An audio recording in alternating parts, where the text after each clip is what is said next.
வணக்கம், செல்வகுமார் பேசுகிறேன். இது செல்வகுமாரின் மீனவர்களுக்கான வானிலை அறிக்கை. அதிகாரப்பூர்வ வானிலை அறிக்கைக்கு இந்திய வானிலை ஆராய்ச்சித்துறை அறிக்கையை பார்க்கவும். 2021 ஜூலை 20 செவ்வாய்க்கிழமை காலை 6 மணி மீனவர்களுக்கான ஆய்வறிக்கை. வங்கக்கடலில்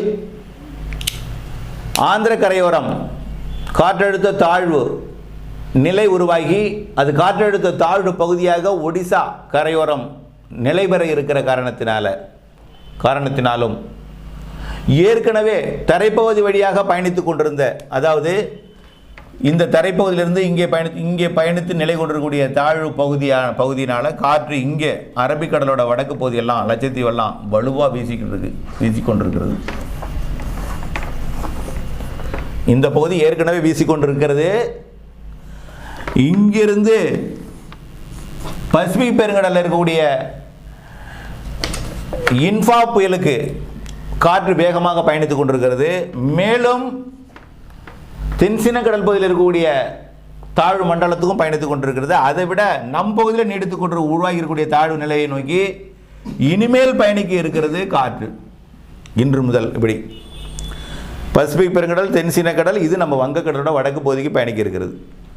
இதன் காரணமாக என்ன ஆகும்? காற்று படிப்படியாக இந்த காற்றோட வேகம் 21ஆம் தேதியிலிருந்து 26ஆம் தேதி வரை வேகம் எடுக்கும். இது முடிஞ்சதுக்கு அப்புறம் இது உள்ளே போனாலும் இது போன கையோட அடுத்தது 27லிருந்து 30 வரைக்கும் இதே வேகம். ஆக இம்மாத இறுதி வரைக்கும் இந்த இடத்துல சிஸ்டம் இருந்து கொண்டே இருக்கும்.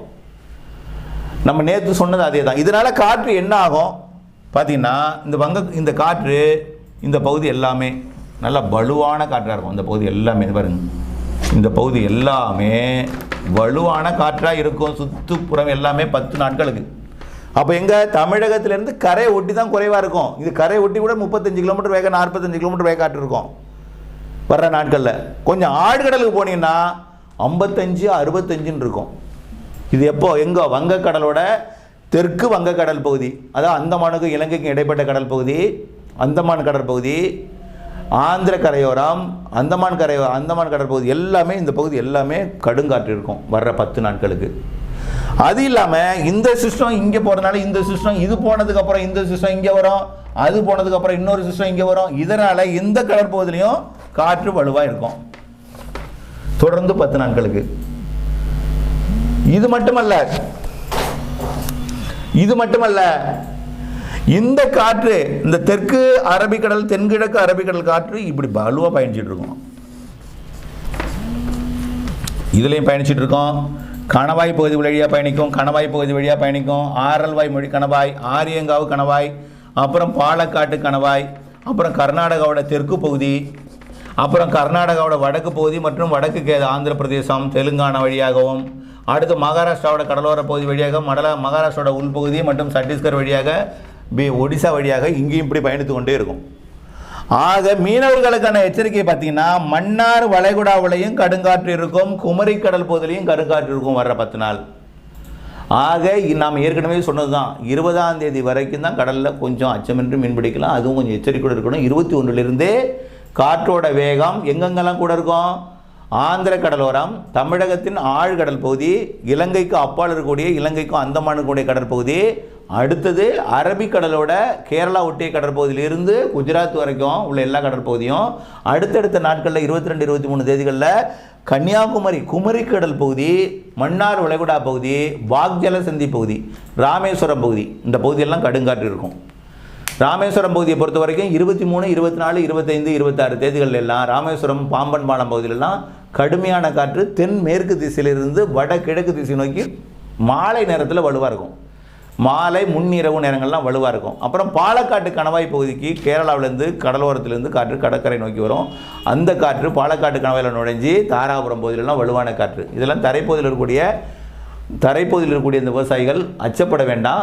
இது வழக்கமாக ஆடி மாதம் வீசக்கூடிய காற்று தான், ஆடி காற்றுன்பாங்க. இந்த பாலக்காட்டு கணவாய் காற்று தான் தாராபுரம் வழியாக அப்படியே திருச்சி, கரூர் மாவட்டம் அரவக்குறிச்சி வழியாக, திருச்சி மாவட்டம் வழியாக, அடுத்தபடியாக தஞ்சாவூர், திருவாரூர், நாகப்பட்டினம் மாவட்டம் வழியாக வங்கக்கடலுக்கு பயணிக்கக்கூடிய ஆடிக்காற்று. அடுத்தது டெல்டா மாவட்டத்தோட தெற்கு பகுதியில் திருவாரூர் மாவட்டம் தெற்கு மற்றும் நாகப்பட்டினம் மாவட்டம் தெற்குலையும் மேற்கிலிருந்து சில நேரம் காற்று, தென்மேற்கிலிருந்து சில நேரம் காற்று, தெற்கிலிருந்து சில நேரம் காற்றுன்னு காற்று இருந்து கொண்டிருக்கும். ஆகவே மழைப்பொழிவு வானிலையெல்லாம் ஏற்கனவே வழங்கப்பட்டிருக்குது. மீனவர்களுக்கான எச்சரிக்கையில் காற்று பற்றிய எச்சரிக்கை இது. மீனவர்கள் கன்னியாகுமரி கடற்பகுதியில் மட்டும் கொஞ்சம் கடல் கடும் சீற்றமாக இருக்கும். வரக்கூடிய நாட்களில் அரபிக்கடலோரம் மொத்தமாகவே சீற்றமாக இருக்கும். இன்னும் எல்லாமே குஜராத்திலிருந்து கன்னியாகுமரி வரைக்கும் அரபிக்கடல் கடும் சீற்றமாக இருக்கும். தமிழக மீனவர்கள் யாராவது அங்கே போய் மீன்பிடிக்க சென்று கடலோரத்தில் மீன்பிடி படகுகளை கட்டியிருந்தால் அவர்கள் கொஞ்சம் ஒன்றோடு ஒன்று மோதி விடாமல் பாதுகாப்பாக கட்டி வச்சுக்கணும். குமரி கடல் பகுதியில் கடல் அரிப்பு அதிகமாக இருக்கும். இதன் காரணமாக காற்றும் மழையுமா 23, 24, 25 தேதிகளில் இருக்கும். இதெல்லாம் நம்ம கருத்தில் கொண்டு பாதுகாப்பான நடவடிக்கையில் இருக்கணும். அவ்வளோதான். அச்சுறுத்தல் கிடையாது, முன்னெச்சரிக்கை. புரிந்து கொள்ளுங்கள். நாம் முன்னெச்சரிக்கையோடு இருக்கணும். ஏன்னா கடலில் தெரியாமல் ஆழ்கடலுக்கு போயிடுறாங்க.